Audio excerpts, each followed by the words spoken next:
Welcome to another episode of How to Start Drawing. Last এপিসোডে আমি আপনাদেরকে দেখিয়েছিলাম কিছু লাইনস আর বেসিক শেপসের কথা। এগুলো আমাদের ইমাজিনেশন থেকে ছবি আঁকতে অথবা রিয়েল লাইফ থেকে ছবি আঁকার জন্য প্র্যাকটিস করা দরকার। আজকের এপিসোডে আমরা শিখব বিভিন্ন ধরনের শেডিং টেকনিকগুলো এবং অবজেক্টে কিভাবে আউটলাইন, এজ এবং শেডিং করতে হয় সেটা। তো প্রথমে চলে আসি বিভিন্ন ধরনের শেডিং টেকনিক। তো প্রথমে আমরা আসি হ্যাচিং নিয়ে। হ্যাচিং হলো পেন্সিলের সরু অংশ দিয়ে যে পজিশনে দরকার সেই পজিশনে অনবরত কিছু স্ট্রোক। এভাবে আমরা আলো এবং ছায়া বুঝাতে পারি। কোনো বস্তুর ক্ষেত্রেও যদি এই সাইডটা আমরা ডার্ক দেখাতে চাই তাহলে আমরা এই সাইডটাতে এভাবে হ্যাচিং করতে পারি।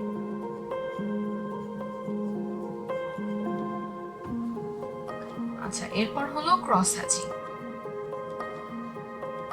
ক্রস হ্যাচিং ও হ্যাচিং এর মতোই, শুধুমাত্র এখানে হ্যাচিং এর ক্ষেত্রে শুধু আমরা একদিক থেকে দাগ কাটি এবং ক্রস হ্যাচিং এর ক্ষেত্রে আমরা দুই দিক থেকে স্ট্রোকগুলো দিব।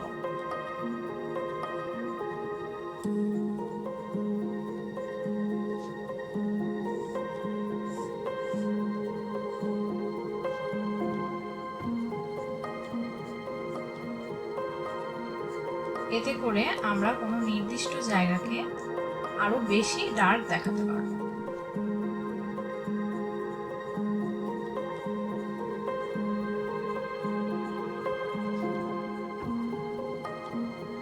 কিছুটা এভাবে। আচ্ছা, এরপর আমরা আসি স্টিপিং। স্টিপিং হলো পেন্সিলের আগা দিয়ে ছোট ছোট ডট দিয়ে শেডটা বোঝানো। এখানে আমরা যে জায়গাটা ডার্ক দেখাতে চাই সেই জায়গাটায় ডটগুলো বেশি কাছাকাছি দিতে হবে এবং যে জায়গাগুলো আমরা লাইট দেখাতে চাই সেই জায়গাটায় ডটগুলো একটু দূরে দূরে দিতে হবে।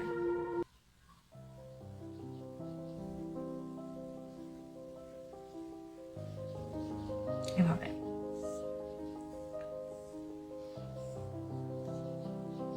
কোনো শেপের ক্ষেত্রেও ঠিক একইভাবে।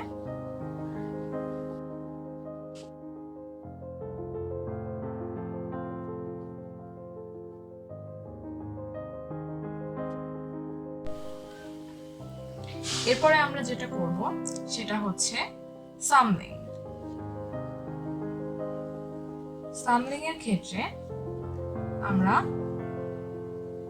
একটা শেপে বারবার পেন্সিলটাকে ঘুরায়ে প্রেসার কম বেশি করে এক সাইড ডার্ক এবং এক সাইড লাইট করতে পারি।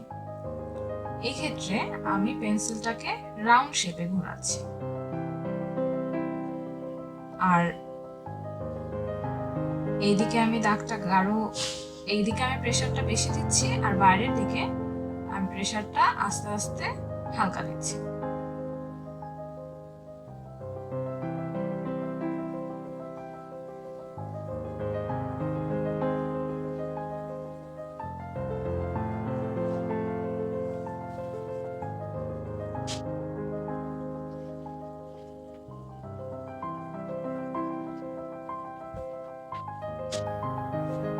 আচ্ছা, এরপর আমরা শিখব স্মাজিং। স্মাজিং এটা মোটামুটি আমরা সবাই জানি। এখানে আমি পেন্সিলটা এইভাবে ধরছি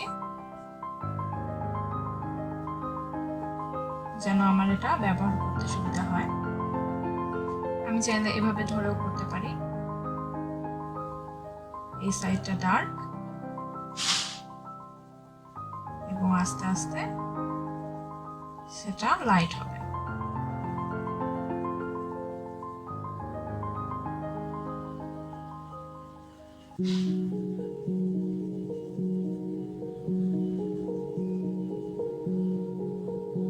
এরপর আমরা ব্লেন্ডিং স্ট্যাম্প অথবা আমাদের হাত দিয়েই এটা ব্লেন্ড করব।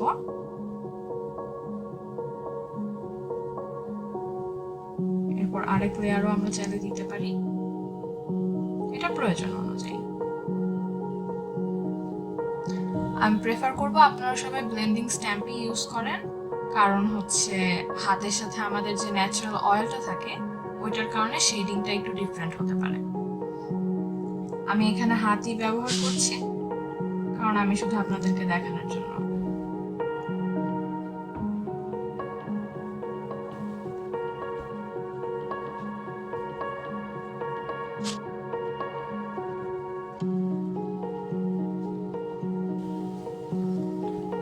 আচ্ছা, তো আমরা কি কি শিখলাম এখানে? ফার্স্টে hatching, then cross hatching, then stippling, then stumbling, and lastly smudging.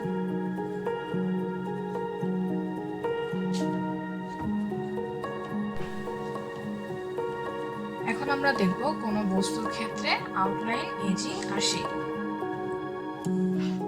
তো আমরা একটা সিলিন্ডার নিই,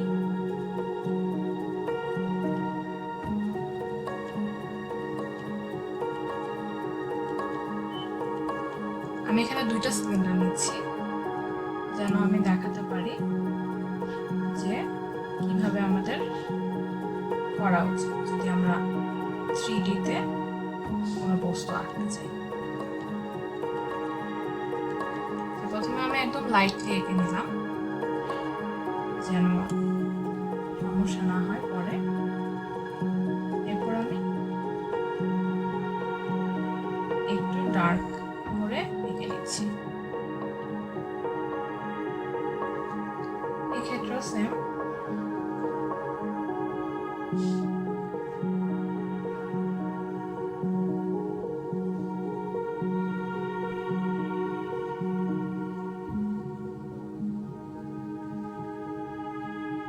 আচ্ছা, তো প্রথমটার ক্ষেত্রে আমরা দেখব। আচ্ছা, এখন আমরা যেটা করলাম সেটা হচ্ছে আউটলাইন। প্রথমে আমরা বস্তুটার আউটলাইন এঁকে নিলাম, এখন আমরা এটাকে শেড দিব। তো প্রথম যেটা, সেটাতে আমি খুব হালকা করে শেড দিচ্ছি।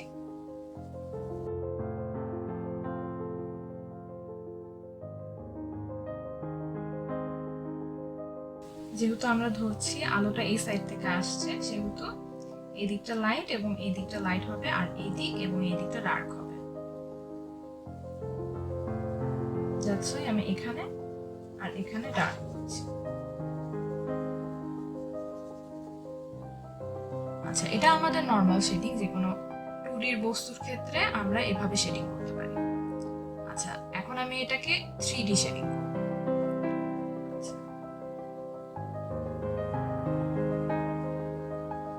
আমি শেডিং টেকনিক একই ব্যবহার করছি দুটাতে আমি স্মাজিং করছি।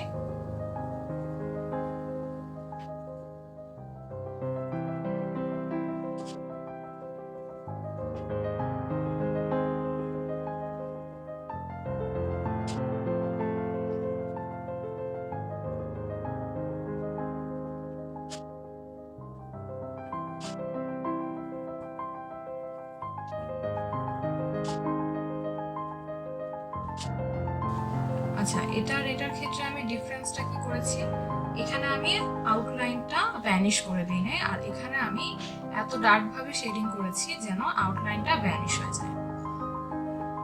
এরপর আমরা বাইরের সাইডেও কিছু শেডিং।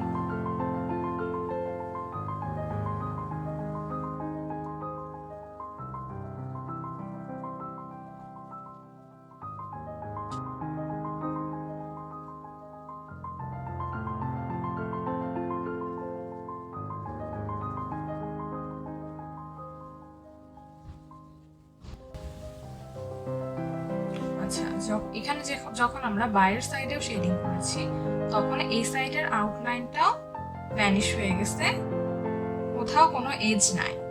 এজ না থাকার কারণে এই জিনিসটার চেয়ে বেশি 3D লাগছে।